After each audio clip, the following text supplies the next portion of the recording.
Well, hello, welcome to a Zatu InfoBoxing. Today we're going to be looking at Cosmic Encounter Duel. Now, the first thing to say is that I have actually not played Cosmic Encounter. I know, shocking, it should be on the I haven't played article that we've just put up, but I was really intrigued by this. I was intrigued to come at it from a point of view of someone who hasn't played Cosmic Encounter. So obviously we have the box here, we'll look at the box art, we'll put that, it might fit on just, put that there, look. We have the usual Fantasy Flight Games trench box. This will probably go. They seem to be a bit bigger recently because sometimes if there's more space in the eaves than there is in the middle, I flip it inside out to still have the lovely artwork. There's a bit to go through, so we'll go through the cards first. In the game, you and the other player are going to be choosing from one of, I believe it's 27 different races. So there's not just 2 aliens in the game, there's all these aliens in the game, and they will all have unique special powers, just like in the Daddy-O game. So we have the bouncer, the cheater, the crabby, the duelist, the friend. Oh, look at him. Friend. The hybrid, intelligent mineral, my nickname at school that was, iron matron, the knot, the musician, pickled, and they all have various powers and ways of breaking the game. The game does suggest 2 to start off with if you're playing for the first time, but they all come on those lovely, massive tarot kind of size cards, and yeah. Then we have the, what should we go to next? We'll go to some more cards. We have the cards for each player. What are these?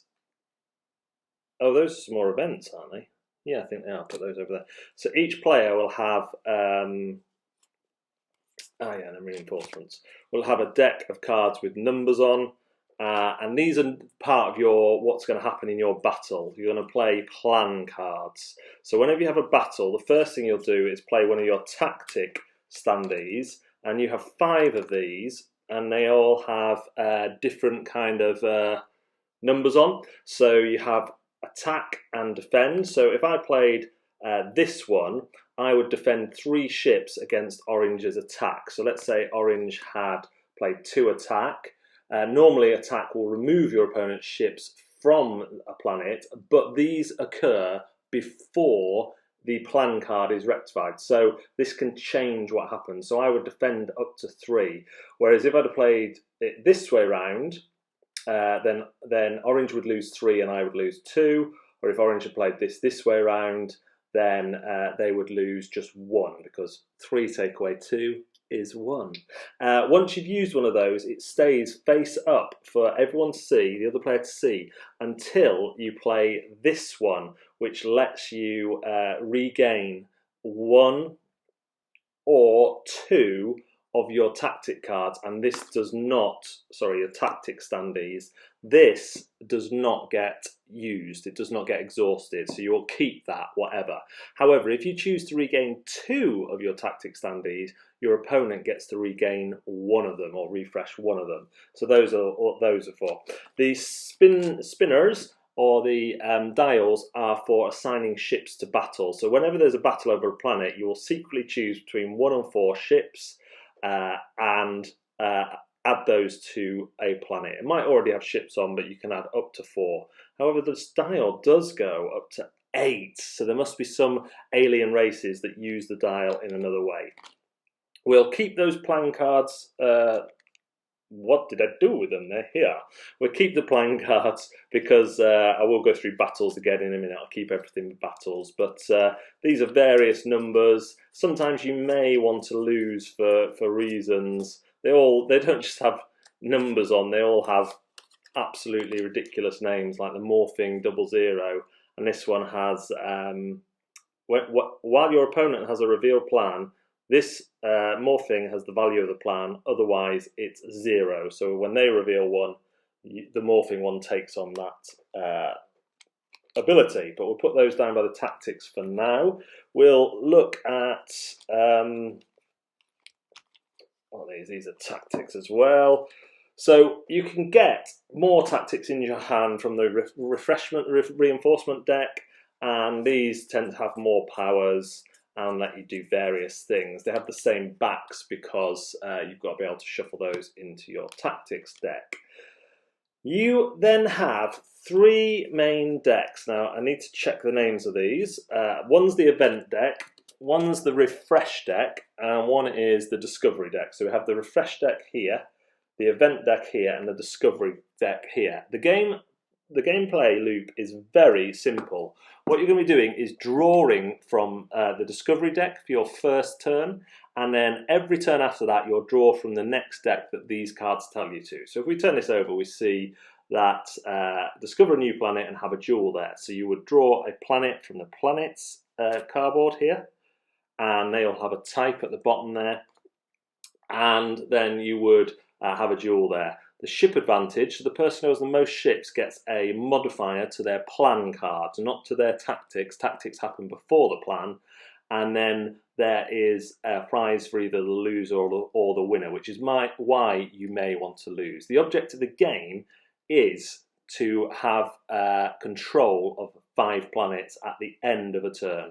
And then this card, after you've done all this, it tells you what to draw from next. So in this case, you'd be drawing from the event deck. The event deck is events, and the refresh deck generally lets you get stuff like get some more ships into your reserve and all that sort of thing. Events will do other things, and they all tell you what to do next. Okay, sometimes you may have, it doesn't happen in any of those, a planet line on the bottom of the card.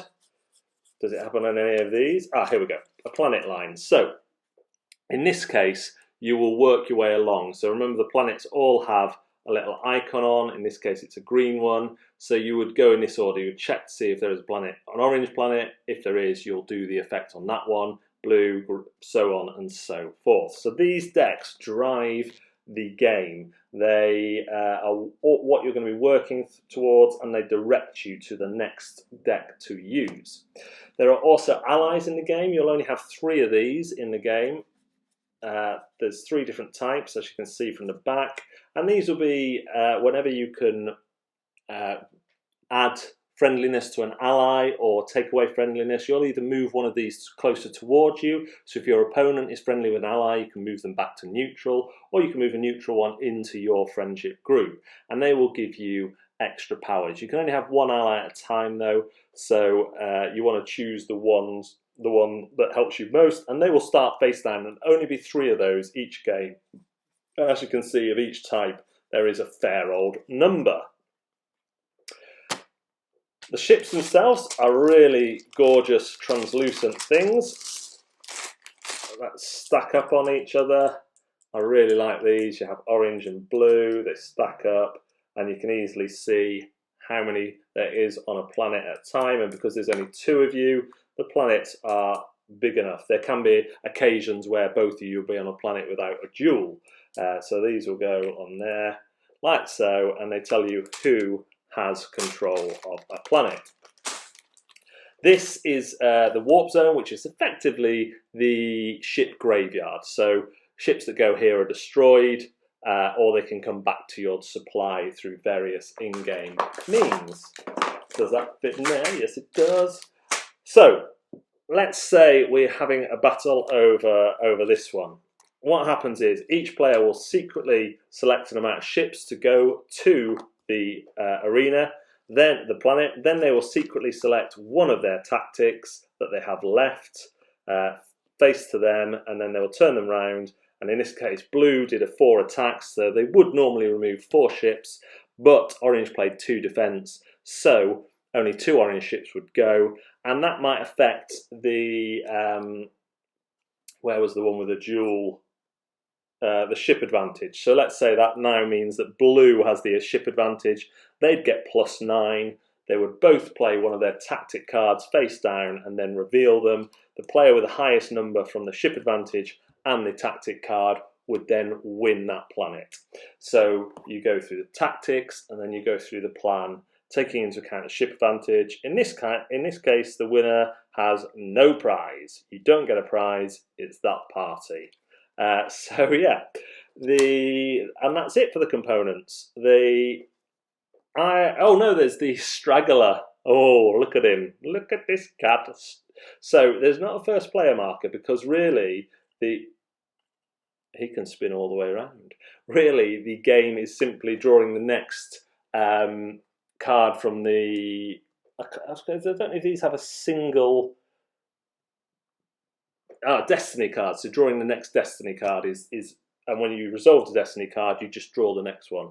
But there is a straggler, and the straggler is like your player who's not the leader, basically. The leader will do certain things first, but the straggler gets certain advantages, which are explained at the straggler bit of the leader and the straggler. While using the planet bar, the straggler chooses the planet that is resolved. And the planet bar, remember, was this. So on some cards, they will tell you which planets to resolve. There are some FAQs in the back of here for certain alien combinations. I found the rulebook good but strange. I found the way it approached the turn order a bit strange, but that's because it's a strange turn order in that you don't have a first player and a second player. You have a leader and a straggler, and literally all you're doing is drawing a card as you're directed and resolving it, and then the interplay comes from the duels, whether you're going to fight aggressively and what events come up. On the back of the rulebook there is steps of the duel, just to remind you, and steps of a contest. So contests are kind of like non-battle-y duels where you just use your plans, you don't use your tactic cards, and then there may be a winner. It all fits happily back in the box in the usual Final Fantasy fashion. The cards were just already in bags. There was no shrink, so that was nice. But the punch board was shrink wrapped. You have to throw in the cardboard, but these constructs seem to work well, particularly the straggler. The straggler does is a nice little thing that seems to, and he can come out of there no problem without, there's not going to be any wear on that. You can store it like that or like that. These are really firm, so that's good. But these things are the only things that I'm not sure about, because they stand up, but they kind of do work. Maybe it'll be enough. Time will tell when I'm playing the game with this. I do have to try and teach this game to my wife because we are still currently unable to play with our friends in our houses. But everything fits back in there. There's a little bit of leeway because there's no board to go on top. And I can see, if this is popular, that Fantasy Flight will be releasing things like more aliens, more tactics cards, maybe some special tactics standees for certain races, that sort of thing. Cosmic Encounter has loads of expansions. So that is Cosmic Encounter Duel. I can't rate it yet. This is just information from reading the rule books, but I'm highly optimistic that this will be a game that I enjoy. So sorry, I can't give it a rating out of 1 to 10 yet, but that will follow. But hopefully you've seen enough of the rules today to get an idea whether that's something you want to check out. It is available on the Zatu website, of course. So if you would like to make an order, go there and check it out. Thanks very much.